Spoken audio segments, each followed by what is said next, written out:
Breaking news now with the release of the monthly jobs report. CNBC's Sarah Eisen has a number. And Sarah, this month, like so many months before, it proves that the way that the federal government calculates the unemployment percentage rate makes about as much sense as some of Donald Trump's midnight tweets. I mean, a fantastic number.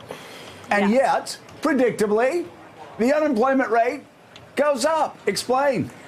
Well, there is an explanation here, Joe. So let's just get through the headline number. Very strong jobs report. 312,000 jobs added during the month. Way more than expected. Economists were only looking for a number up 176,000. Yes, and it was broad. Construction, manufacturing, all contributing.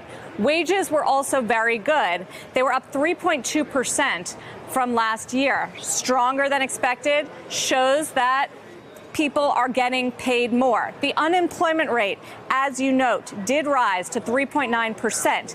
That's the wrong direction. It's a 5-month high, but I'll tell you the explanation.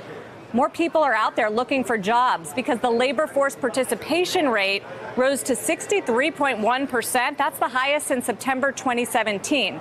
More people looking for jobs pushes the unemployment rate up, still below 4%. I gotta say, it's a very strong number all around, and that's why you shouldn't worry about that unemployment rate. I will also say, though, why is the market throwing a tantrum? We had another down 600-point day yesterday, capping off the worst year for stocks in 2018 in 10 years, because the market is looking forward, and jobs numbers are notoriously lagging. In other words, if we are seeing some sort of slowdown in the U.S. and the global economy, you don't see it in the jobs numbers first. The jobs market is still running hot, hot, hot.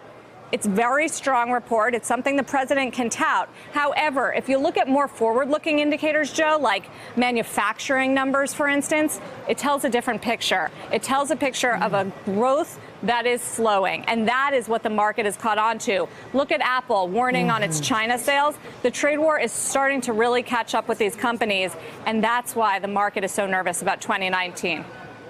You know, it's so interesting. And I know the Fed does this all the time, but just anecdotal evidence for me.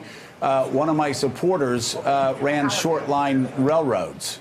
And I would always say, hey, how are things going to be in 3 months? Yeah. And he always seemed to know because he was shipping it ahead of time.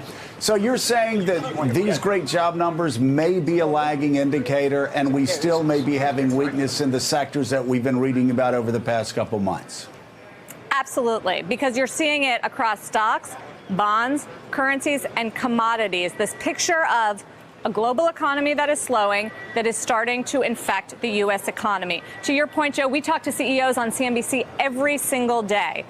They say last year was great, but it's about as good as it gets for now. The fiscal stimulus in the form of corporate tax cuts is slowly going to wane. The Federal Reserve has been raising interest rates, tightening policy. The dollar's been strengthening. All of this holds back growth. So it tells a picture of really strong growth last year that really cannot last. And we wonder what kind of extent that is going to take place. And when you have warnings like Apple, which can't really see that far ahead into the future in key markets like China, that's when the market starts to get worried. And yes, jobs typically, you don't see that change in trend until much later.